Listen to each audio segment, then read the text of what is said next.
Muito bom dia, minha meninada bonita. E aí, estão curtindo o estudo? Estão aprendendo? Nossa, eu tô aprendendo demais, tá valendo demais pra mim.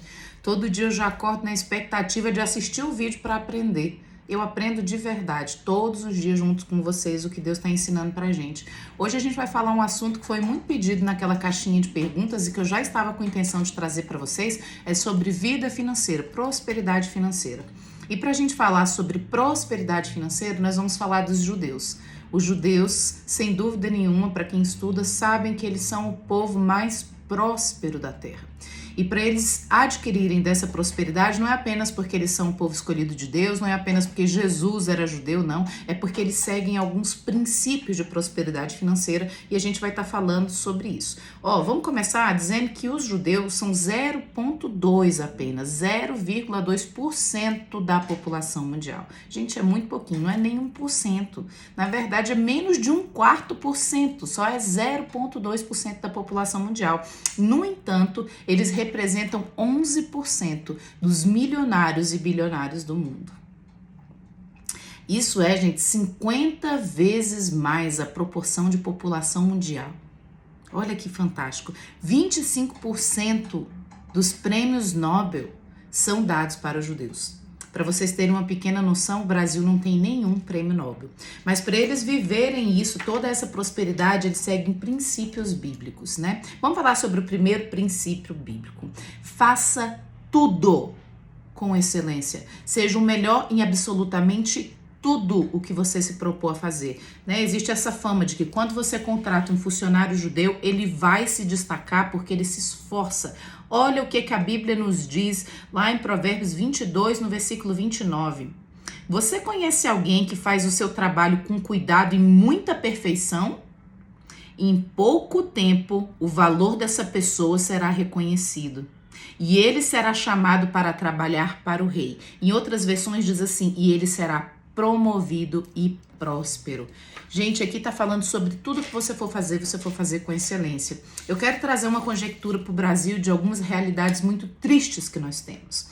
A gente reclama de segunda-feira. A gente fala que segunda-feira é terrível, que devia ter 3 domingos na semana, que já vai dando uma tristeza quando vai acabando o final de semana. Nós não aprendemos a amar o trabalho.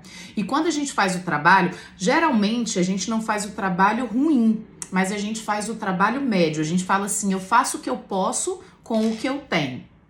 Isso não é ser o melhor. Ser o melhor é, apesar da situação que você encontra no seu trabalho, você se destacar fazendo o melhor trabalho.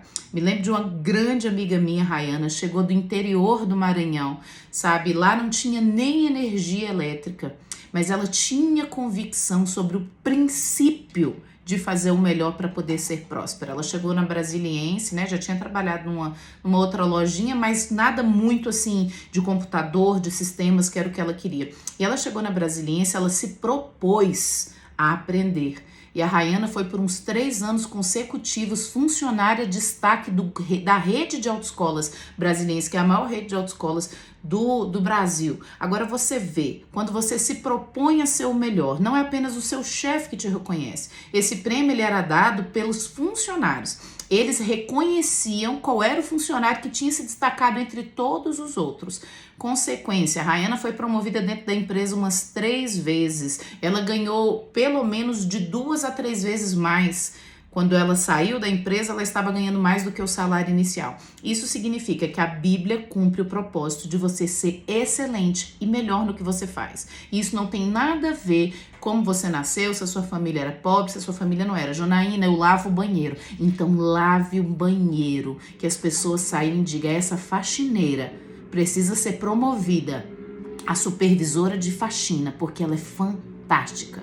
Tudo que você fizer, se você fizer com diligência, com capricho, com perfeição, Deus vai impor sobre a sua vida esse princípio da prosperidade, você vai crescer financeiramente demais.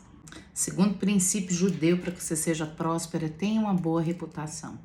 Lá em Provérbios 22, no versículo 1, fala bem assim, é melhor ser respeitado do que ser rico. É melhor ter uma boa reputação do que ser rico, e é melhor ser amado do que ter uma fortuna de ouro e prata. Gente, quando os judeus colocam aqui ter uma boa reputação, eles não estão dizendo diretamente sobre ter um nome limpo, tá? Eles estão falando sobre como as pessoas te reconhecem. Se você é um pedreiro, se você trabalha como um pedreiro, você diz que a obra vai acabar na sexta, você enrola para que a obra acabe só semana que vem, para que você esteja ganhando diárias. Quando você faz um orçamento que vai custar determinado valor uma coisa, você aumenta aquele orçamento na metade do processo? A gente só descobre a reputação de uma pessoa, se é boa ou se é ruim. Ela só cria uma boa reputação quando a gente observa a maneira com que ela faz as pequenas coisas. Porque as pequenas coisas é o que constroem grandes coisas. E eu vou dizer, a boa reputação, o que falam sobre você, a maneira com que você se comporta, vai abrir portas para a sua vida. A pessoa que tem boa reputação, quem vai fazer sociedade sempre quer fazer com ela. Porque se ela fala que ela vai chegar às 3 horas da tarde, ela vai chegar às 3 horas da tarde. Então, quando uma pessoa fala bem assim, vamos chamar o fulano para trabalhar, e outra pessoa fala, vamos não, fulano é preguiçosa, fulano é fofoqueira, fulano é reclamona, fulana só faz aquilo que a gente mandar, ela não é proativa. A sua reputação acaba fechando portas para você. As pessoas só querem se associar com pessoas que elas podem confiar. E a reputação a gente descobre muito mais em como as pessoas reagem do que como as pessoas agem. Porque como a gente vai agir, a gente até consegue maquiar ali e fingir. Mas a maneira com que a gente reage em situações difíceis, em situações de estresse, em situações de extremo trabalho, é o que vai mostrar o que realmente nós temos por dentro. Então a Bíblia coloca que uma boa reputação faz você prosperar. Terceiro princípio judeu, gente, é tenha mentores, tenha pessoas para te aconselhar. Lá em Provérbios 15, no versículo 22, fala assim, quem pensa que pode vencer na vida sozinho vai fracassar totalmente, mas quem procura ajuda e pede conselho será bem sucedido. Gente, o grande problema das mulheres que eu conheço, que eu mentoro, que eu aconselho, que eu discipulo, que eu cuido, é que elas pedem conselhos para pessoas que são fracassadas nas áreas que elas querem vencer. Então, por exemplo, ela tá tendo um problema no casamento, ela vai e pega o conselho com a tia que já se separou do marido. Ela quer conselhos na criação de filhos, ela vai e pede conselho para uma mulher que nunca teve filho. Gente, a Bíblia fala que a gente precisa de mentores. Lá no judaísmo é assim, quando o jovem, ele quer tomar alguma decisão, ele quer tomar alguma atitude, ele procura o pai para pedir essa instrução. E quando o pai não tem, o pai envia para alguém que tem experiência nisso. Então, por exemplo, o jovem quer casar, se o pai tem um casamento bem sucedido, ele aconselha. Se ele não tem, ele envia para uma pessoa mais velha que tem um casamento bem sucedido. A gente não pode, todo mundo precisa de um mentor, todo mundo precisa de um conselho. E quando você for escolher um mentor, alguém para te aconselhar, para te apoiar nas decisões que você tem que tomar na sua vida, a primeira coisa que você precisa observar é se essa pessoa é bem sucedida na área que você precisa do conselho.